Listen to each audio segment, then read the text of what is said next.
I'm calling them recency bias fans. Okay. Right. So that's what New England. So I don't think they're the worst fans in football. I think they're the most bandwagony fan base in football. Yeah.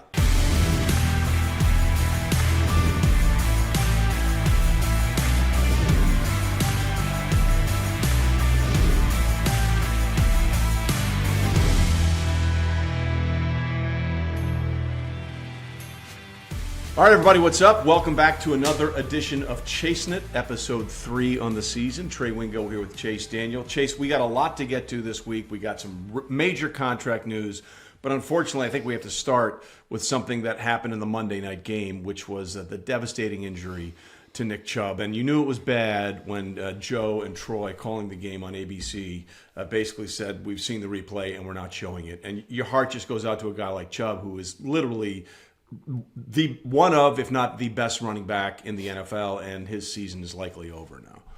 Well, and you see in a bunch of injuries already through 2 weeks, and none more important to a team, to the NFL, to anyone than Nick Chubb. And the thing about Chubb is, like, not only is he one of the, if not the best running backs in the National Football League, but he is probably one of the most well-liked guys in all of the NFL. The dude is just a guy's guy, super nice, super friendly, consummate pro. And when something like that happens, and we've talked about this before, unfortunately, last week a little bit, like something like that happens to a star player like that, it just gets America's attention in a way that, hey, it humanizes us because, like, like, of course, like, he's lost for the season. It's his job to play, football. But what I want people to understand is, like, the dude's got a long road ahead. I mean, I've never seen anything like it, where ESPN goes and they don't show the replay, like, out of respect, like, applauds, like, claps to whatever ESPN for doing that. But I mean, you could feel the air come out of the Cleveland Browns, and they were in it for a while.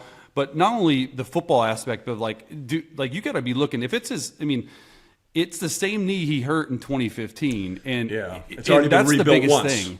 Yeah. And it's already been rebuilt once. Not only are you thinking, like, hey, can he come back? That's probably the least of your worries. Like, is he going to be okay? Will he be able to walk normally? I mean, because you never know with injuries like this, they can sort of compound over time. Especially, he already had it repaired once.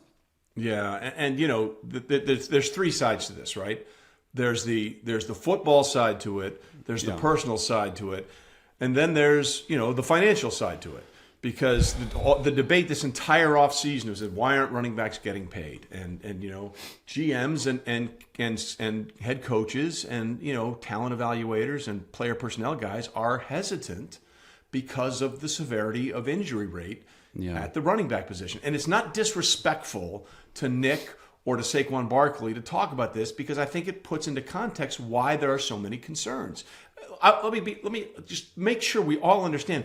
Nobody is hoping for anything but great things for Nick Chubb. I hope the knee can come back to where it was after the first time it happened. I hope he comes back and gets a huge payday, because he deserves it, because he's been extremely productive. But the hesitancy is there. That injury happened the Monday night, the same day where we learned Saquon Barkley, who got a minimal pay increase, is going to miss 3 games. But I mean, this is why it would be foolish to not look at the reality of the situation while at the same time hoping for the best possible outcome for everybody. But when people say, well, why aren't they getting this is why, unfortunately.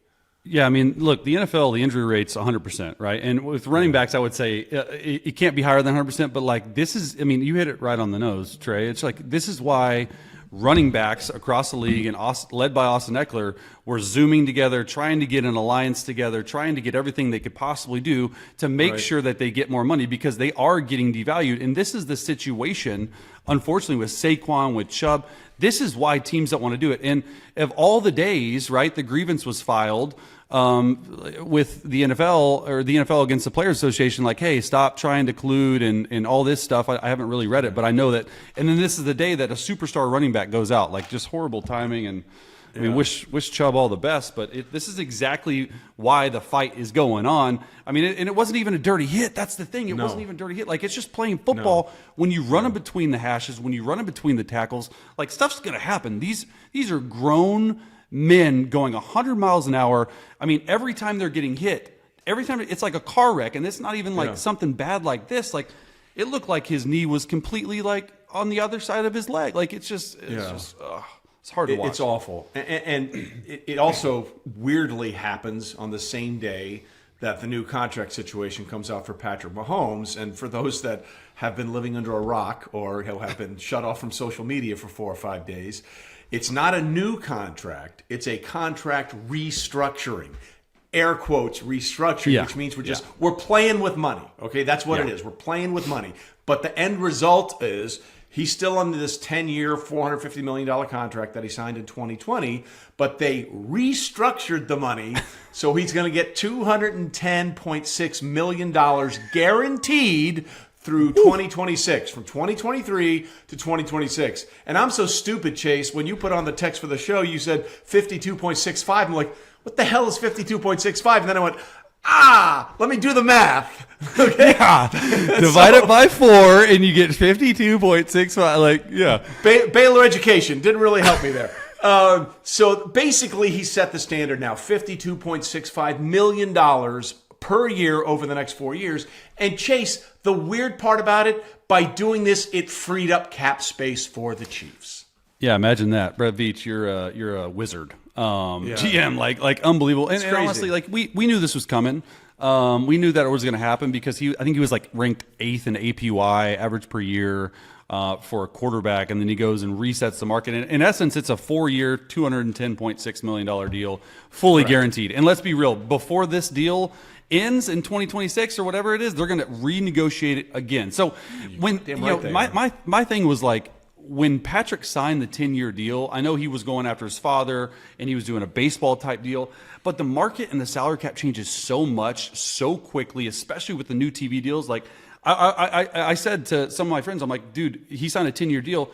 2 or 3 years from now, it's going to be completely undervalued. He was in barely the top 10. And I mean, honestly though, it's a win-win deal for both. But honestly, you could sign Patrick Mahomes to a $75 million a year contract, and it would still be a win-win. Like the Chiefs, like the Chiefs could pay him $100 million a year, and there is nobody in the league who means more to a team, to a franchise, to a fan base, to a sport that's the most popular sport in all of football. So Patrick Mahomes, go and get yours, man. Well, look, let's just be honest about it. Okay, he's the best player in football. He's the best player in football, and he plays the most important position in team sports in this country. Like, there's no more important position in team sports, in the sports that we enjoy in the United States, than quarterbacking an NFL team, and he's better at it than anybody. So that's simply it. So we had the double dip Monday night thing, which, by the way, I got to say, I hate. I don't like it. I hate it. And here's what I love. I understand why ESPN and ABC love it, because they get to dominate the airwaves, and they're doing it again with 2 more next Monday night. Here's what I can't figure out is why the NFL thinks this is a good idea. Because you have a standalone product. Like, I think I saw the ratings for CBS through the first 2 weeks of the season. They're off to their best start in like 13 years or 19 years. It's a ridiculous number. So if you're the NFL and you have this product which everybody wants and everybody will consume if it's a standalone, why do you have these games competing against each other for attention? I get why ESPN and ABC love it and Disney loves it. It makes no sense to me why the NFL loves it. Yeah, I mean, the NFL, when you sent that in the group, I couldn't agree more, because I'm like, first of all, not only as a fan, it's difficult to watch unless you have 2 TVs, right? Like, I want to see both of these games. And I know they were only spaced out by an hour.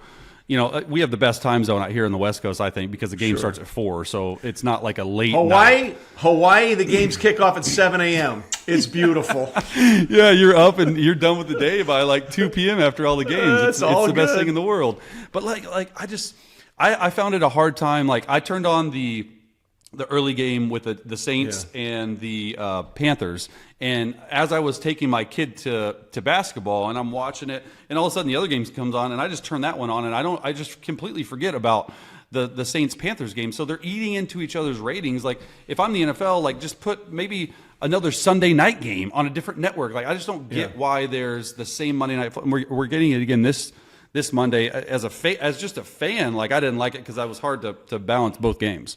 Yeah, it's weird. Like, I get it. It's a huge win for Disney and ESPN and ABC. Yeah. I just don't understand why the NFL thinks it's a win for them. It's all so about we'll the figure that out. money. Well, speaking of that, before we move on, J.J. Watt put something on Twitter. I'm never going to call it X, by the way. Just so you know, I'm never calling it X. It's Twitter that they're trying to rebrand as X, whatever. It's Twitter, okay? TJ had that great pick six that sealed the game, or that made, or whatever. Basically took care of the game for the Pittsburgh Steelers as they bounced back after the worst home loss in Mike Tomlin's era, Week 1 against San Francisco. And JJ put out, TJ Watt is the best defensive player on the planet. Stop trying to question it. Stop trying to justify anyone else. He is the best. Period. Now let me say, I can't say he's wrong. Okay, I can't say he's wrong, but I think if your last name is Watt and you're tweeting this, you have to understand the inherent bias in what you're saying, okay? And JJ, we love you, and we want you on the show. We love you. So I responded, and I want to get your take on this. I responded to JJ this way. I said I think there are 6 dudes ahead of everyone else right now in terms of defensive war daddies, because I think you have to be a D lineman or an edge presence or an edge rusher to really be that special. That's how you take over the game, no doubt. Exactly. So this was my list. I said, I think there are 6 dudes ahead of everyone else right now. I put TJ first because I didn't want JJ mad at me. Don't get mad. We want you on the show, bro. Come on the show. I said TJ, Micah, Bosa, Donald, Myles Garrett, and Chris Jones. Reasonable people can have differing opinions about how those 6 rank without it being a justification. Your thoughts? Yeah, I honestly, like, did you rank them in order, or were they just random? I put them randomly, except I put TJ first for a very specific reason. Yeah. Not get mad. But honestly, like, I would almost, like, the order you just listed, like, I would almost put Micah at the front of that, just because. Again, JJ, that's Chase Daniel saying that. That is not me. That is Chase you're angry at. It is not me.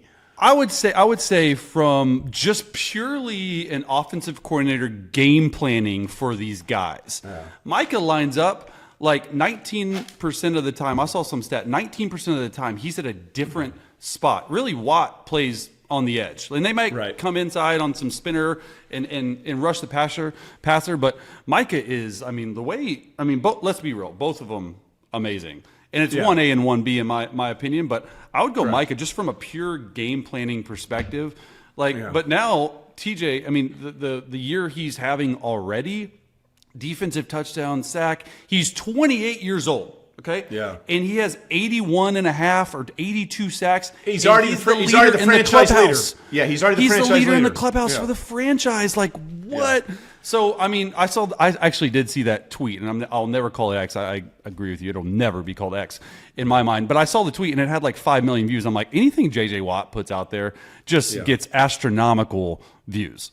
Yeah, he gets traffic. Yeah. So, in your opinion, as a guy who tried to avoid being killed by these people during the game, did I miss anybody presently? And again, we can go like body of work, but I'm saying right now, playing right now, is there anybody that you thought I missed on this list? TJ, Micah, Nick Bosa, Aaron Donald, Myles Garrett, and Chris Jones. Is there anybody that you can think of? No, from a D line and linebacker 3-4 D-line standpoint, edge rusher presence. Yeah.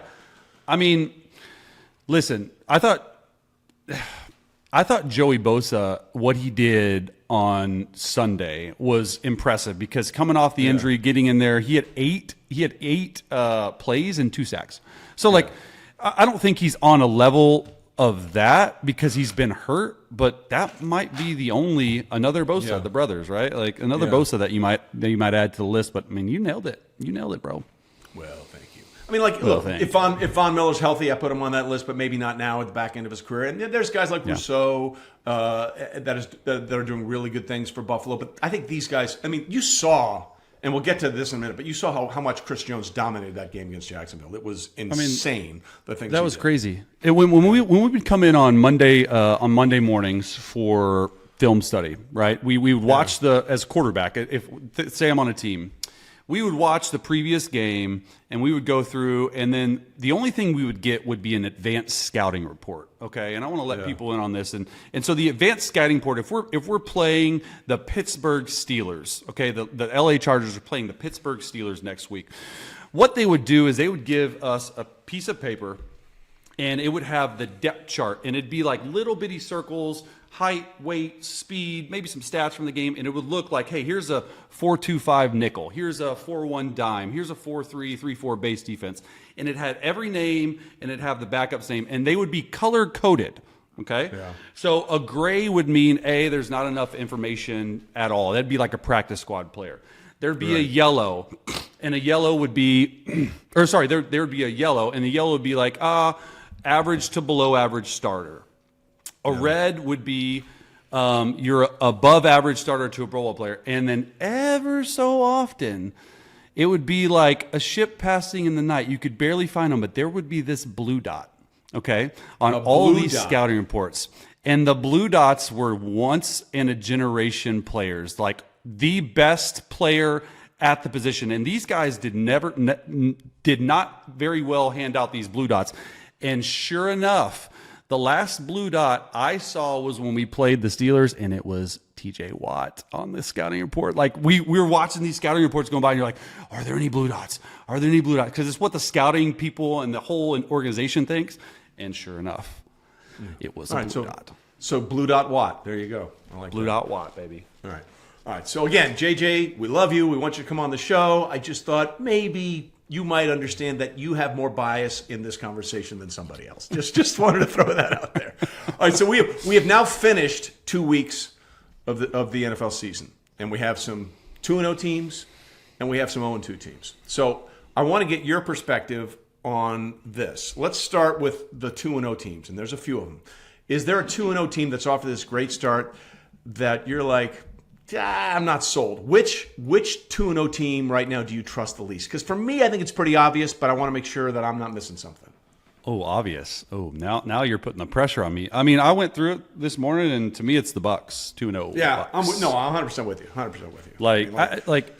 It's nothing that they've done or haven't done. It's the Bucs, and it's Baker Mayfield, which I hope he has a career resurgence, but like this is his third team. This is his fourth. Usually with first round picks. Fourth. Okay, see, fourth there you go. Team. Fourth team. Usually don't get 4 chances, right? Yeah. With a first round pick, but the way he's playing right now, it's impressive. That defense is fierce, but it's the Bucs, right? Like I don't know. I just. I mean, they have a chance. South, how does the NFC South have 3 2-0 teams? Like that to me is crazy. Like it was between the Bucs or the Falcons. I think the Falcons can run the heck out of the ball and like Arthur Smith, but I'm going Bucs. Dude, that Bijan Robinson is ridiculous. Like some of those plays. But how about the balls of Arthur Smith? By the way, it's fourth whatever. Like a chip shot field goal wins the game for you, and he's like, "F it." I mean, F it. We're doing it this way. If they get, and did you see the reaction of him on the sideline? There was a reaction right before it was snapped. It was almost like Desmond Ridder was not supposed to snap the football. He goes like this, and then all of a sudden snap, and they run an off-tackle play, and I'm like, oh, I was like, did I just see what? I mean, because balls of steel. Like I'm just like, what in the world? Yeah, and luckily it worked out for him. But man. Bijan's real, dude. That guy has burst. He has absolute burst, and I love him on a rookie contract. Let's be clear. Yeah. So you're the Bucs too? I think I'm the Bucs. I think, and here's why, because I think I don't know what Desmond Ridder's going to be yet, but he's off to a really good start. But I think there's he has more weapons to play with than Baker has in Tampa Bay, right? Outside of Mike Evans. Mike Evans? Mike Evans is legit. I mean, he's 100% legit, but I mean, like outside of that, I'm not sure what else I have. I'm glad we're in agreement. Yeah, we're in agreement there. So which 0-2 team do you trust the most? Because I think this is interesting. You go first. I want to say Cincinnati, okay? I want to say Cincinnati because they started 0-2. By the way, it's the 4th time in the last 5 seasons they've started 0-2. Wild to me. And last year they made it to the AFC Championship game, and depending on whether you thought that was a good foul or not, and it was a foul, so you have to call it. I mean, you could say we should have gone to overtime for the second straight year. Maybe we go back to second straight Super Bowl, whatever. Here's my only hesitancy with the Bucs. Burrow's calf injury. Okay, they don't know if he's playing next week. Yeah. And, the calf injury to me is kind of like last year for you, Justin Herbert's fractured rib cartilage. That happened in week 2, and let's be honest, he wasn't right the rest of the year. Just lingers. It's just there the entire time, okay? Yeah. So I want to say Cincinnati based on their track record and their personnel, but they're 0-2, and if Burrow misses 2-3 games and they go 1-5, I have legit concerns. Yeah. So who's your team then?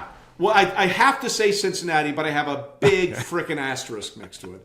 Now, I'm Cincy. This big ass has a big asterisk next to it. Okay. I'm Cincy. I'm Cincy because been there, done that. But you make a great point with Burrow, and honestly, no one knows. Like, to me, it didn't look right in the Cleveland game, and it looked like when I was watching it live last game in week 2. Yeah. Like against the Ravens, I thought there was no way he was coming back in. Yeah. So like I know that Zach Taylor said, "Hey, listen," he was going to go back in. Joe was like, "I'm going to go back in," and all of a sudden they change tunes on Monday and say, "Oh, I don't know, we're looking for it." And who's the backup quarterback there? Jake Browning. Yeah. Is that who it is? Like we don't. I think that's it. It's a guy. It's a guy. And so you have all those weapons. I mean, it's Cincy. But asterisk by it if Burrow plays. Because they did it last year, and they'll get rolling. But it's just like, that's another thing.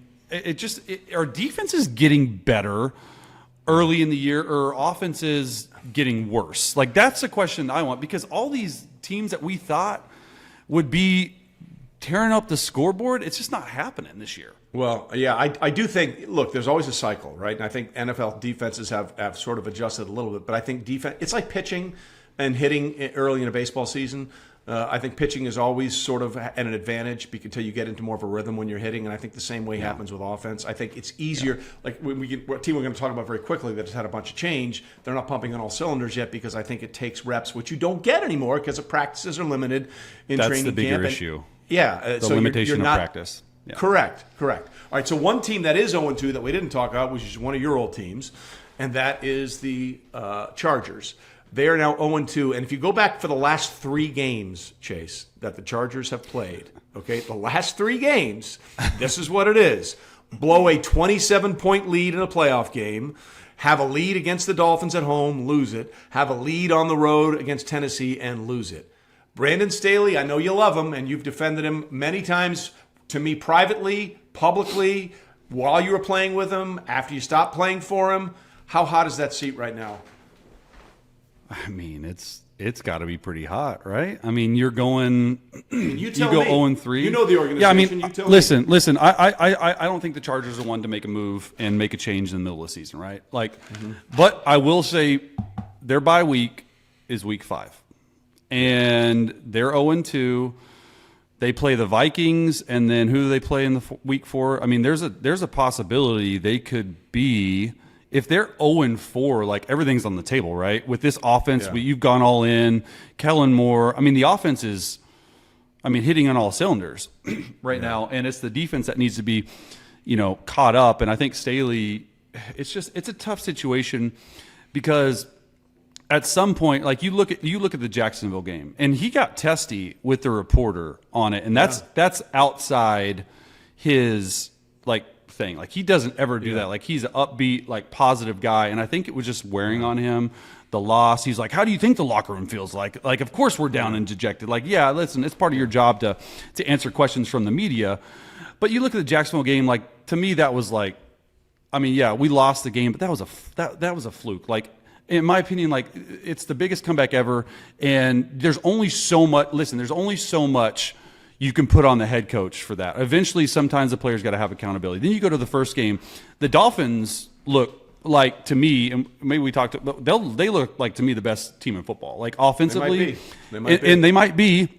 And so you barely lose that game. You have a 2-minute drive. You don't go down. And then what I liked about this last game is that, Tennessee, listen, on the road, should have won the game. I thought Justin played the best game of the season so far. It's only 2 games. And then they go down. He actually drives them down for the 2-minute drill.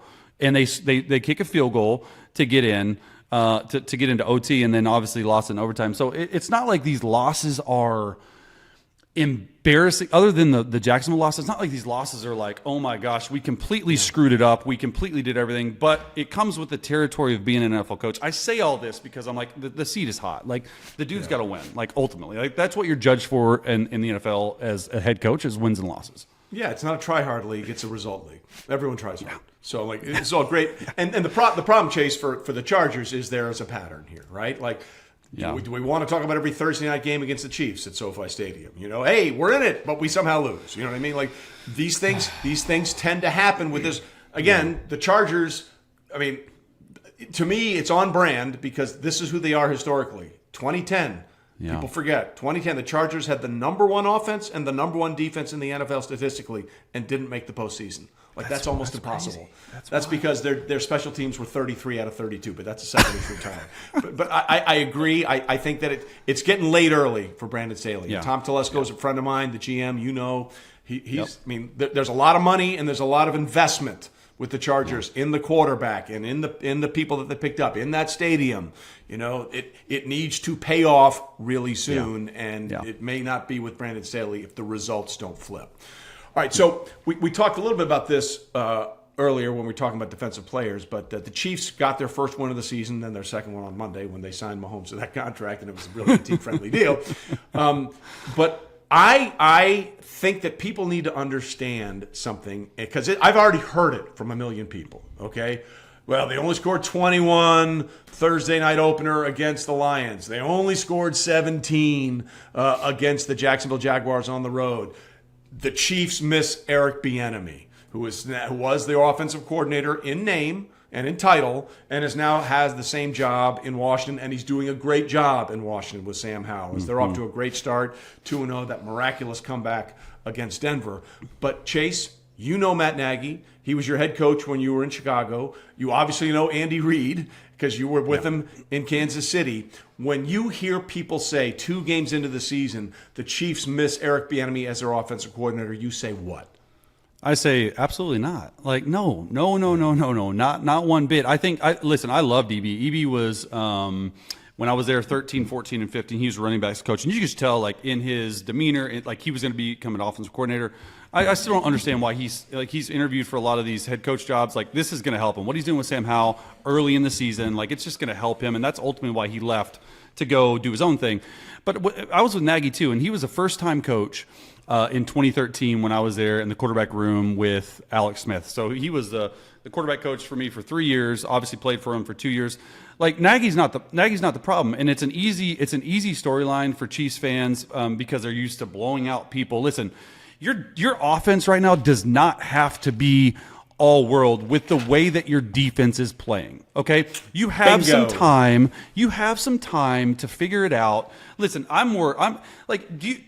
penalties. They had 12 penalties, 95 yards, 3 turnovers. Like, are you going to blame that on the offensive coordinator? Like, the offensive coordinator can only do so much. And by the way, like when they're game planning for the week, like Andy Reid has a really cool process. The process is, hey, it's me and it's OC and the quarterback coach. That's who comes up with the plays. This is what we think. But ultimately, at the end of the day, it's Andy Reid who has a say on what plays are put in. Okay? Yeah. So these plays work, those plays don't. Listen, they're trying to figure out who they are. And I've said this multiple times to anyone I've talked to, is they're trying to figure out who they are as an offense. Teams usually take 4 to 5 games to find out their identity in offense. Right now, the Chiefs don't have it.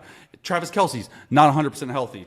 Jawan Taylor, like 5 penalties, got bit. Like all this stuff is going on. Guess what? They're still 1-1 and beat on the road at a very tough place to play. Because I know in a team that's going to be really good in the AFC this year, the Jacksonville Jaguars, they went down there and got a W because of their defense. If anything, Chiefs fans should be excited about it.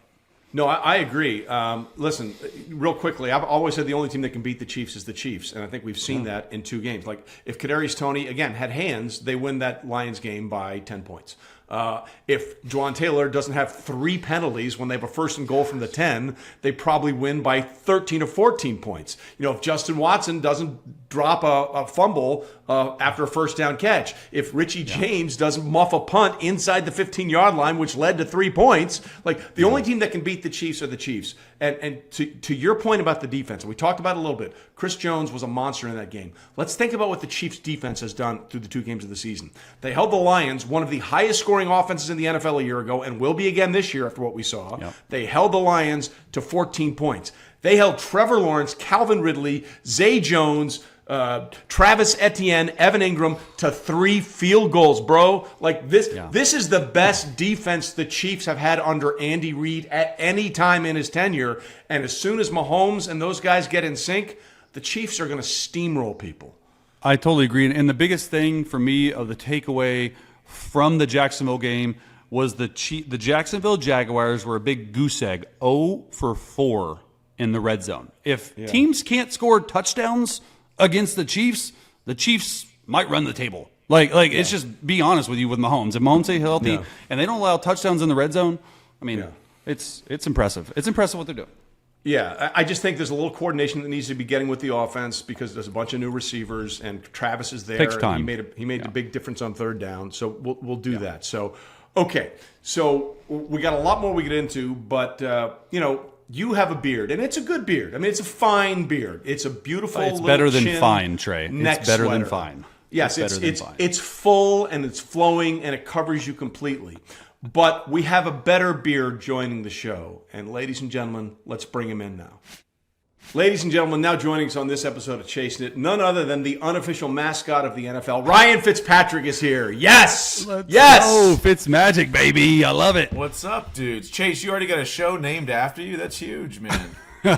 It's all Trey. Trey wanted to call it Winging It, and then we ended up with Chasin It. So it's all that is a lie. That is a lie, and I will call you out on your lie because the company said they wanted to call it that. And I said, I like Chasin It better, and that's what we went with. We're company, man. We're company, man. Oh, he believes you. You freaking quarterbacks, man. But anyway, Quarterbacks before we get together, into anything, I want to get into the text message that got Ryan on the show because I think there are two kinds of people that do texts, and apparently Ryan and I are different kinds of people. I texted him on Sunday and said, "Hey man, can you jump on the show I'm doing with Chase Daniel, 15 minutes, we could noon to whatever, we'll tape it at this time, but whatever, be flexible." So 24 hours go by and I don't hear anything. So then on Monday I sent a follow-up text which simply read, "Hey bud, just making sure you got this." And then almost immediately he texted me, "Yeah, let me know. Gosh, you're so pushy." You had me at Chase, you had me at Chase. But sometimes I was at soccer games in Tucson. So, I was locked in, ready to go, and I just forgot to text you back. So I appreciate You have 7 kids, right? Or 7? He has like how 30, many? 37 children. He has as many kids as teams he played for, I think, is what it is. Unbelievable. Pretty much, yeah. So, they were all born in different cities, so. Well, that's just a wild. testament. That's a testament to your willpower and your stamina, if you know what I mean. So I guess, are there two kinds of, because I get a text, I try to respond right away. And there are other people that don't do that. Like Ryan is one of those. For example, if you text me and I don't respond, that means I don't want to talk to you ever. and I know. I was a little hurt, Ryan. All the things we've been through. When you wanted to pass the CBA, you didn't have social media. Who did you text your video to put it out there? Yeah. Okay. So I've already done your podcast. So how many times am I going to owe you for that one text? Zero. None. I enjoy talking to you. So I'm happy to be on. All right. So we were sort of joking when we said off the top you are the unofficial mascot of the NFL. But I think that kind of happened. Chase, wouldn't you agree? Like somewhere in his career, he went from the plucky 7th round pick out of Harvard to like the unofficial, "Hey, it's Ryan. Look at him." There's no doubt. And honestly, like I got a story to tell, and this is hilarious because we were just talking about your years in Buffalo from 2009 to 2012. I was talking to someone about this. When you were, in my opinion, playing some of the best, most exciting ball you've ever played, okay? The quarterback room in New Orleans, in 2009, it was Brunell, me, and Breeze. And then it was Breeze and I for 3 more years. Every single week on Tuesday, before we started our film study, we were throwing Ryan Fitzpatrick film. And we would watch, and there would be some of the most amazing throws and amazing plays you'd ever see. We ended up, I don't know if you knew this, we ended up nicknaming you the Honey Badger because the Honey Badger just don't give a shit. And literally, Drew called it, and we would just go through your plays and be like, "Holy cow! Like what in the world?" It was the best thing in the world. Yeah, it was a lot of fun, dude. I had one of those careers where I was all over the place, and I really just got to go out there and play. And there was a lot of stuff that was unorthodox. There were a lot of risks that were taken, but I know that the guys that I played with always loved me because they always knew I was going to give them a chance. And it was pretty fun throughout the years. It really was. I mean, but when did you feel that? Like, when did you feel the transition from yourself to like being, okay, here's a guy who can play, come in, start 4 games for us, whatever, do this, do that, get opportunities, to being sort of, hey, it's that Ryan Fitzpatrick, Fitzmagic guy, pew, pew, pew. Like, when did that happen? Pew, pew, pew. Well, I'll tell you, so after my time with the Bills, I got cut after the 2012 season, went to Tennessee, and then went to Houston in 2014. So being able to learn from Bill O'Brien and George Gotsey, that New England offense in 2014 shifted kind of my perspective. And, I would even go back and watch some of the Bills games like you, Chase, and be like, whoa, this is wild. I'm telling you. This is insane. wild. Yeah. Yes. And I feel like that really helped me throughout my career. 2015, I was with the Jets, probably had my best season. 2016, awful season, was totally done with football. Just sucked the life out of me that whole season. So after 2016, everything from then on out was just icing on the cake. And ended up going to Tampa. I had the start in 2018 when Jameis was suspended, where I went 400. Chase, were you in New Orleans? No, I think he was in 2018, no, Chicago. He was in Chicago. But everyone saw it. Don't worry. Everyone watched. That was me and Mitch like, Trubisky. We put on those. Yeah, but that was like so that 2016 year when I thought I was done with football and wanted nothing to do with it. The rest of my career after that, it was just icing on the cake, and really enjoyed all of it. Yeah, and I think it was honestly after one of those 300-400 yard games. When you put on Desean Jackson's outfit and your chest hair matched your beard, I like if I had to pin it down, I think that's the one where like, hey, this is the guy, right? Yeah, I mean that changed the trajectory, not of my career, but maybe just the way that people viewed me. Because in 2011, I think is where Fitzmagic kind of started. We beat a couple teams early, Patriots, and last second win versus Oakland. But then it really caught fire after that Desean moment. And, some of the commercials that I've done and things like that, a lot of it is pointed towards that, like, funny little moment. But, yeah, that definitely changed. Maybe I no longer became, like, the Harvard nerd or whatever people knew me as, but more of that moment. Yeah.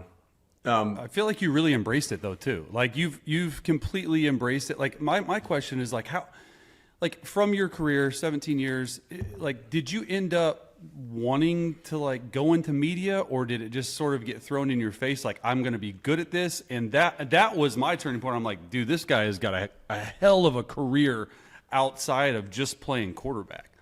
I never, honestly, and this is it's very honest, like I never even thought about it. I was in the moment trying to figure it out every year. Okay, where are we moving to? What schools are my kids going to? What soccer teams are we signing up for? And I just try to live in the moment everywhere we were. And then I got hurt my last year in Washington and kind of had that whole season on IR of like, okay, I think this is the end. What's the next step going to be?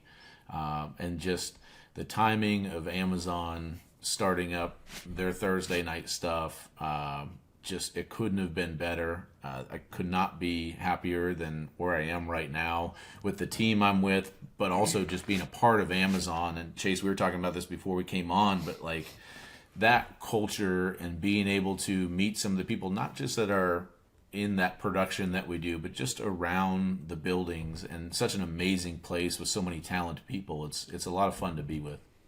Well, yeah, you and I actually texted and talked about that because you were trying to figure out whether or not you wanted to do it, right? So what made this the choice you made the right choice? Well, I think at that point it was, if I don't do this, and what am I going to do? Like, what else am I going to do? So I decided to dive into it and try it, not knowing if I was going to like it or not. And I'll tell you, I think one of the big things with what we do with the pre, half, and post game show, instead of being an in studio show, we are there on site. So, for example, last week in Philly, that we were outside first for the first half hour of our show, but that crowd was so unbelievable. So to be able to be in that and to feel that, and to just get a great vibe. Crazy enough, I never played in Philadelphia in the regular season of my career. I played the Eagles 7 times. So that was the first time I had been able to feel that atmosphere and be in it. But being a part of these games on site, getting to talk to players and coaches and old trainers, it just, I can't go wrong sticking with this and really enjoying it because we had a great year last year, and the cast was really fun too. A bunch of clowns. Well, I think there's something. Chase, it just seems like you've and we've talked about it. Like you said, it just seems like being on site at the games is like where it's at, and that's like the closest thing to being able to play. Right? It's like you get to see all the people that you were with, you get to see all the trainers, the relationship. And I tell this to people all the time. It's like, hey, the thing I miss the most so far, and I'm sure you can say the same, is the relationships with people, right? And it might not just be the players, it might be the coaches, the janitors, the equipment staff. Did you have any favorite players or teammates or coachings that you had for all your stops? I mean, so many. And last year, just to name a few, they ask. I don't really like to be the guy that's interviewing, And so when they asked me to do it, I say, look, if there's a strong personal connection that I have with somebody, I would love to do it. If there's not, then I don't know if that's my cup of tea. So last year, to be able to sit down with Tua and talk to him, be able to sit down with Josh Allen, be able to walk and talk with Mike Evans as he came into the stadium. There's some guys that I've got some great relationships with that really, hopefully that shows, when I do those interviews on camera. Well, and that's something that Trey also, Ryan, your first game ever doing Thursday Night Football, do you remember what it was? Because it was with us. And do you remember it was the Chiefs versus the Chargers. You came out, and I remember you going into this quarterback huddle because we did a quarterback competition. You were like, guys, I really don't want to be annoying, but I just we got to get this on film. What are you doing? How has it been since then? Because as you know, I mean, right, you're part of the media now, but I thought you went about it really, really well. Dude, that was so weird because I was standing outside of your guys' facility, hoping to be let in, it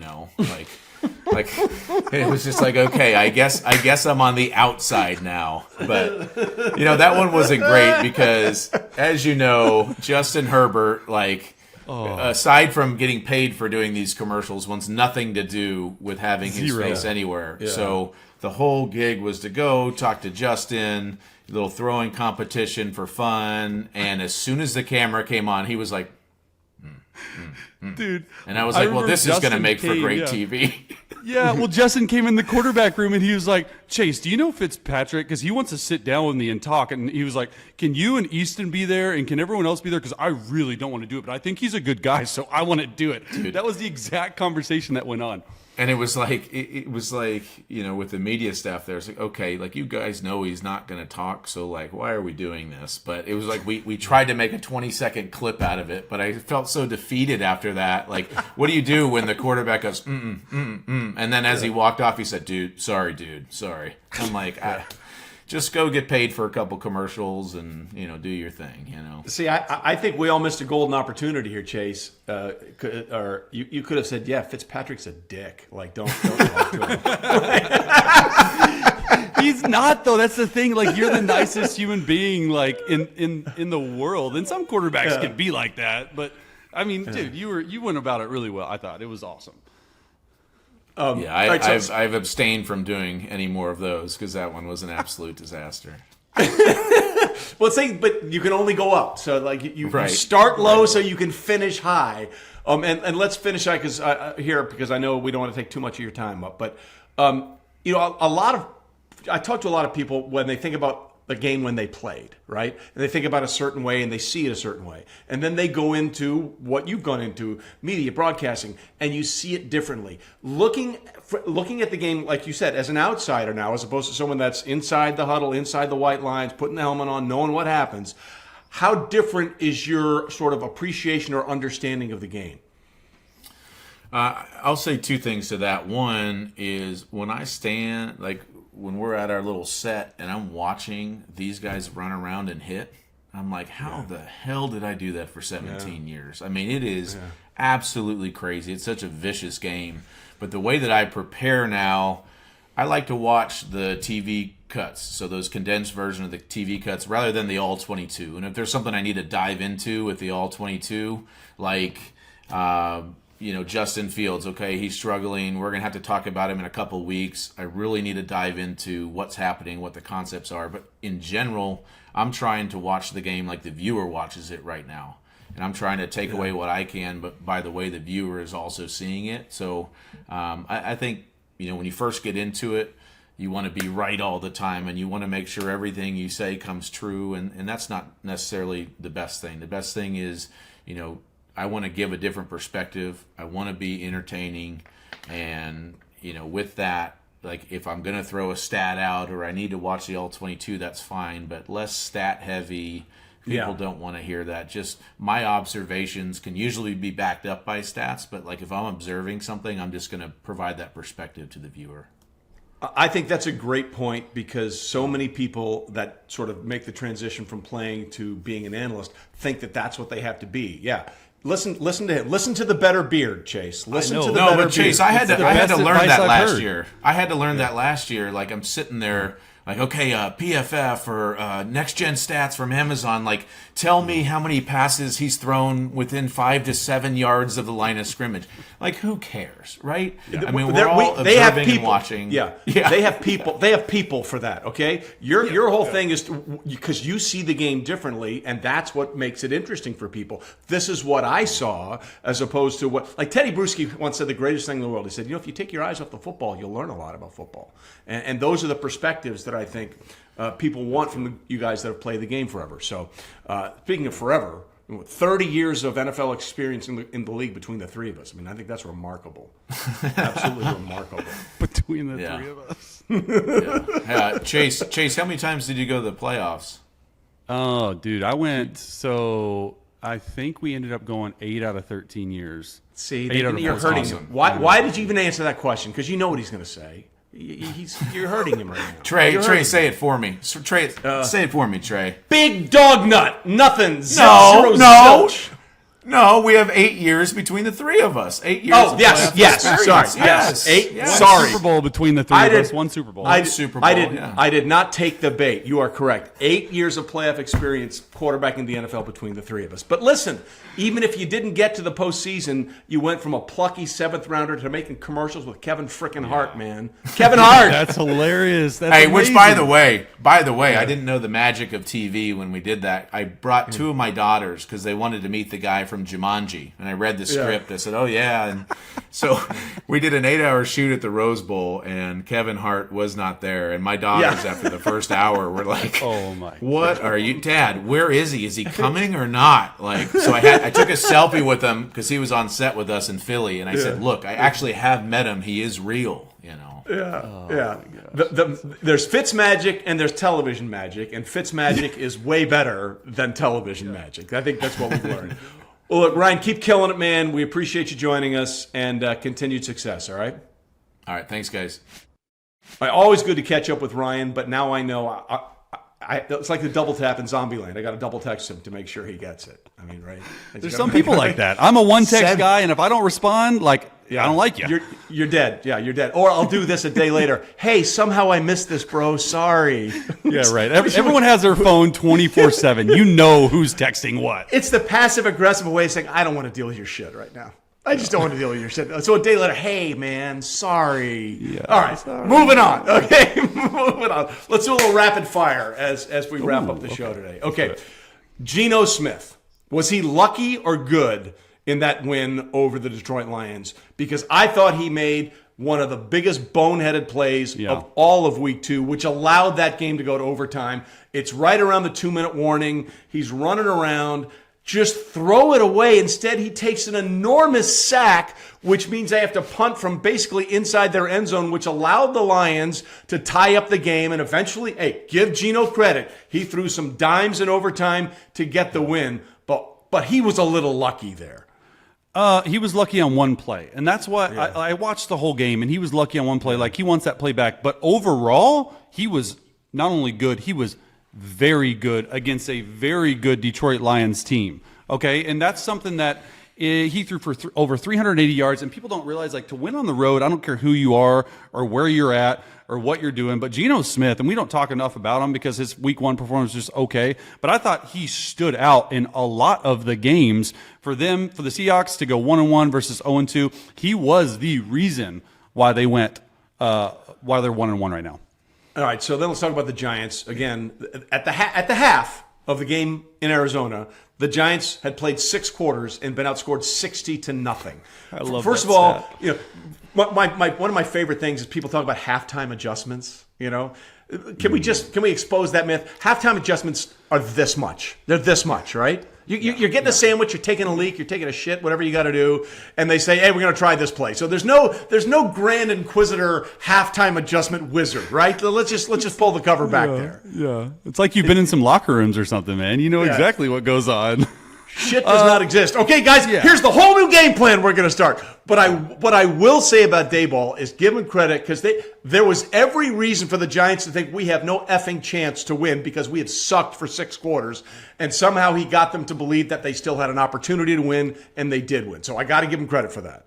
I mean, I have no idea what the Cardinals were doing in the second half, or should I say they were being the Cardinals. Yeah, but like to me, and a lot of people would find this interesting take, but to me, like, this saved their season. Because if they're 0-2, they're going on the road Thursday night to play at San Fran. They're losing that game. Like, I'm sorry, you're without Saquon. They're losing that game. Like, if they go 0-3 back to New York, like, somehow, some way to find the confidence, to find the.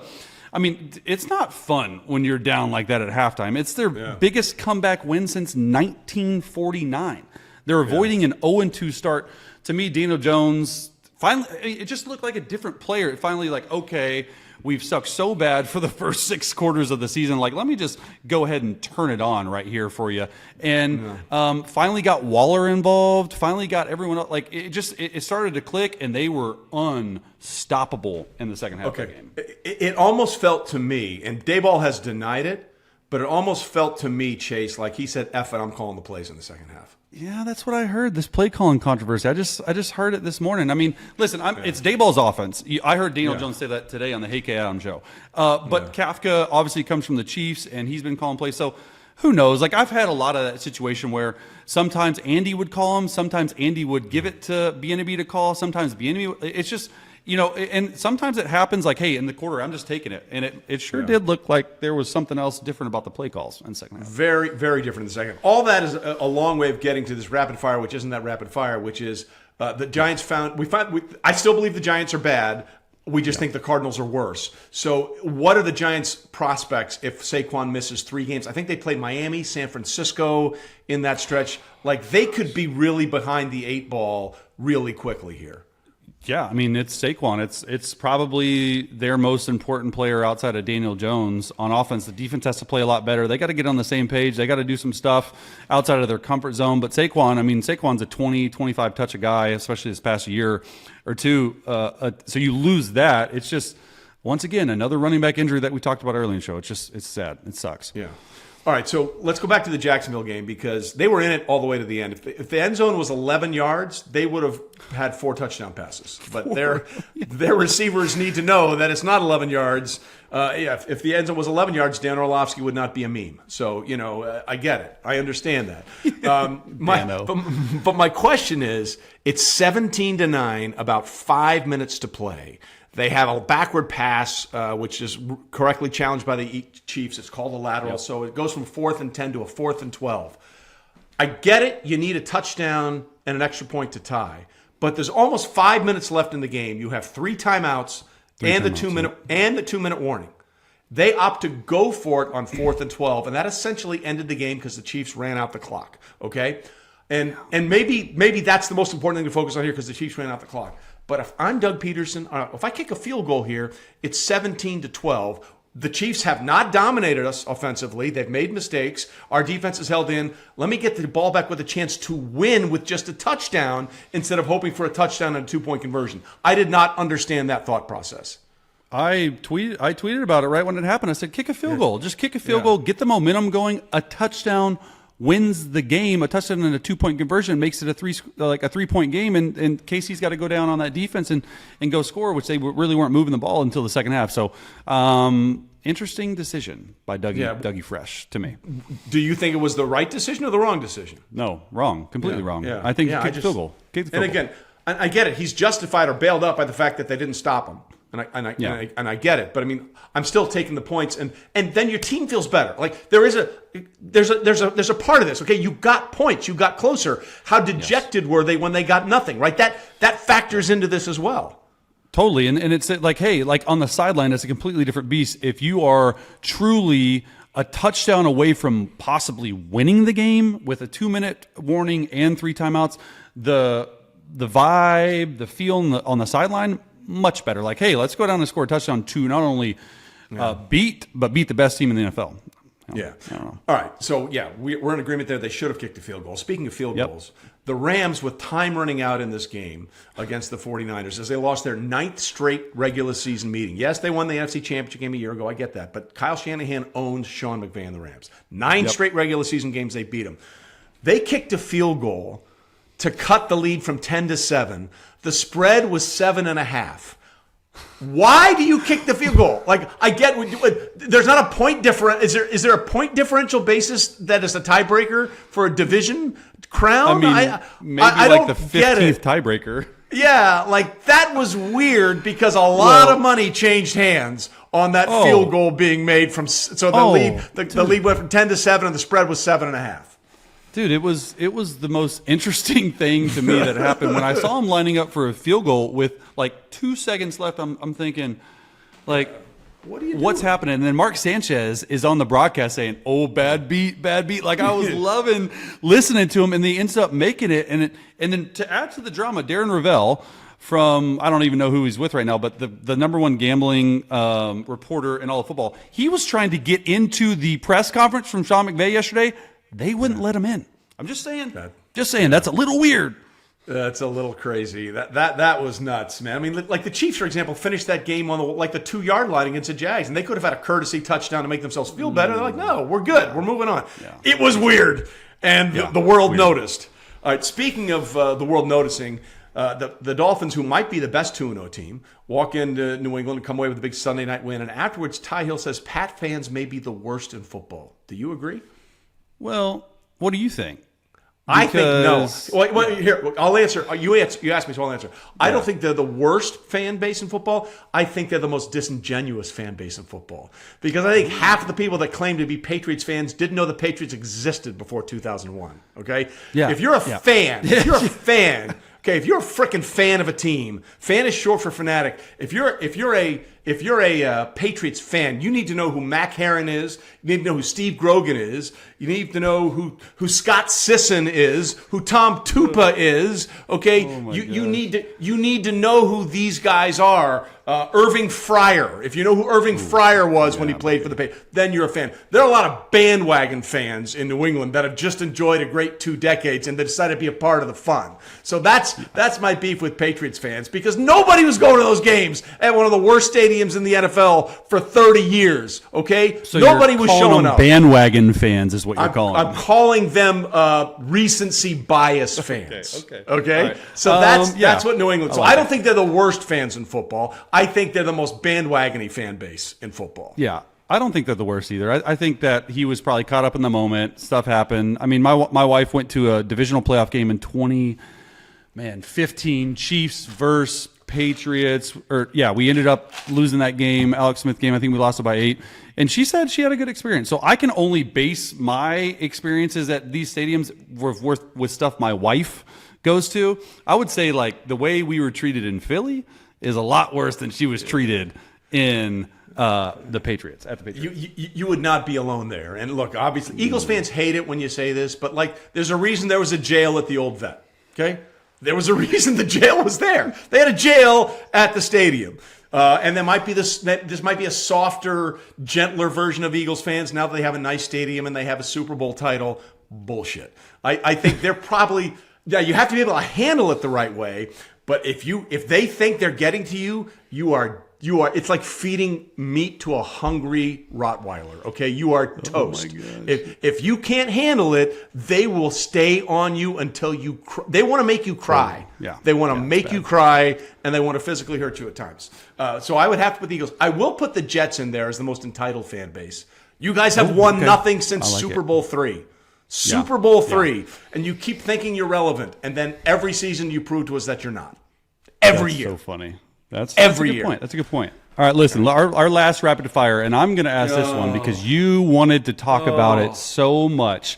Okay, look, everyone saw the rumors, and everyone saw about Taylor Swift and Travis Kelce, and even the play-by-play announcer for the Chiefs game when Travis Kelce caught the touchdown, Ian Eagle said, blank spaces in reaction to Taylor Swift and Travis Kelce dating. And honestly, Travis Kelce did nothing to debunk those rumors. Is Taylor Swift, Trey Wingo, is Taylor Swift a good fit for Travis Kelce? Here's the only answer I can give you. I do not fucking care. Okay? Of all the things in the world I could care about, I don't know if I could care about this less. I don't give a shit. Okay? Travis, if you want to feel like you're 22, have at it. To me, I don't care. And I said on the text chain with our producer Chinch and you little gossip whores, I do not care. You guys were all into it. Like, ooh, this is so fun. I get stupid. I don't care. I don't care. If he wants to date Travis, if he wants to date Taylor Swift and then move on to Rihanna and whatever, go for it. I do not care. I want to watch Travis catch touchdowns. That's all I care about. Oh my Do you gosh. really I can't care? Even give an answer to that. I can't even give an answer to that. Are you really interested in this? Are you really interested in this? My wife is, and I know Travis. That's not the question. Would be the best power couple I've seen in a long time. Although differing personalities, in my opinion. But I don't know what Taylor is, but I do know that Kelce did nothing to debunk those rumors. Listen, and again, I have nothing against Taylor Swift and I have nothing against Travis Kelce. But in my world, just don't give a shit. Just don't care. I love it. I mean, that's the most honest answer I can give you. And on that note, we will say goodbye for this episode of Chasin' It. We'll be back next week with more guests, and JJ Chase Daniels is the one you're mad at.